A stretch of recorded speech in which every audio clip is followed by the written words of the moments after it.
সচরাচর আমরা জানতাম বাংলাদেশে দ্বিতীয় বিয়ে করতে হলে প্রথম স্ত্রীর অনুমতি বাধ্যতামূলক এবং তা না করলে কঠিন সাজার বিধান রয়েছে। তবে গত শনিবার হাইকোর্ট ২৪ পৃষ্ঠার একটি পূর্ণাঙ্গ রায়ে জানিয়েছে, দ্বিতীয় বিয়ে করতে সরাসরি প্রথম স্ত্রীর অনুমতি না লাগলেও লাগবে আরবিট্রেশন কাউন্সিল বা সালিশ পরিষদের লিখিত অনুমতি।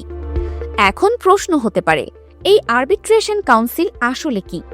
এটি মূলত ইউনিয়ন পরিষদ, পৌরসভা বা সিটি কর্পোরেশনের মেয়র বা চেয়ারম্যানের নেতৃত্বে পরিচালিত একটি নিরপেক্ষ প্যানেল।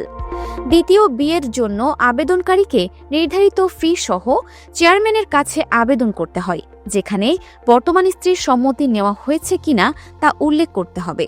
এরপর কাউন্সিল আবেদনকারীর আর্থিক অবস্থা এবং বিয়ের কারণগুলো বিবেচনা করে অনুমতিপত্র প্রদান করে। আইন অনুযায়ী কেউ যদি এই সালিশ পরিষদের অনুমতি ছাড়া পুনরায় বিয়ে করেন, তবে তাকে ১ বছরের কারাদণ্ড অথবা ১০,০০০ টাকা জরিমানা গুনতে হতে পারে।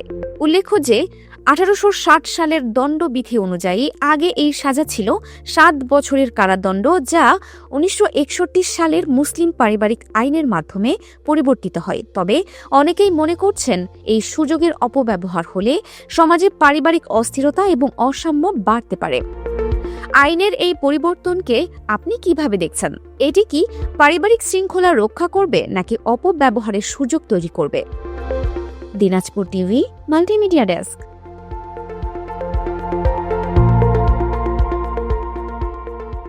দিনাজপুর টিভি মানুষের জীবনের কথা বলে।